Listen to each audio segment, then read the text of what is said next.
ভারতীয় জনতা পার্টির প্রথম সভাপতি হরিপদ ভাদুড়ী, তার আজকে জন্মদিন। আপনাদের আজকে মূল অনুষ্ঠানটা আপনারা কিভাবে সাজিয়েছেন এবং কি করতে চলেছে? সদ্য প্রয়াত হরিপদ ভারতী ভারতীয় জনতা পার্টির প্রথম রাজ্য সভাপতি, প্রাক্তন বিধায়ক এবং হাওড়া নরসিংহ দত্ত কলেজের অধ্যক্ষ, প্রাক্তন অধ্যক্ষ, তার আজ 105তম জন্মদিন।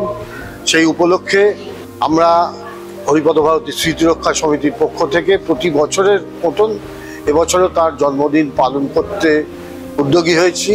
আমরা বিভিন্ন সময় বিভিন্ন জায়গায় আমরা এই জন্মদিন পালন করে থাকি। এবছর আমরা ভারত সেবাশ্রম সংঘতে এখানে এই অনুষ্ঠানটার আয়োজন করেছি।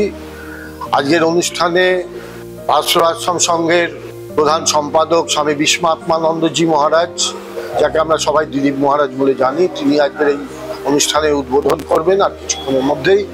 তারপরে আমাদের এই সংগঠনের প্রধান উপদেষ্টা রাজ্যসভার সাংসদ শ্রমিক ভট্টাচার্য, তার আসার কথা ছিল, কিন্তু ঘটনাচক্রে এখন যেহেতু সংসদ চলছে, তিনি সংসদে ব্যস্ত, তাই দিল্লিতে তিনি আছেন, আজকে আসতে পারছেন না।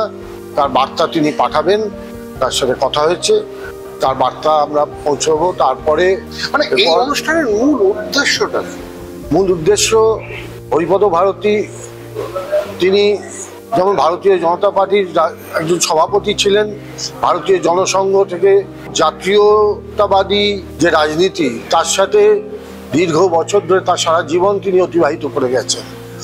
সেই জাতীয়তাবাদী রাজনীতির একজন প্রবর্তক হিসেবে তাকে আমরা আজকের প্রজন্মের কাছে তুলে ধরাই, এটাই আমাদের মূল উদ্দেশ্য।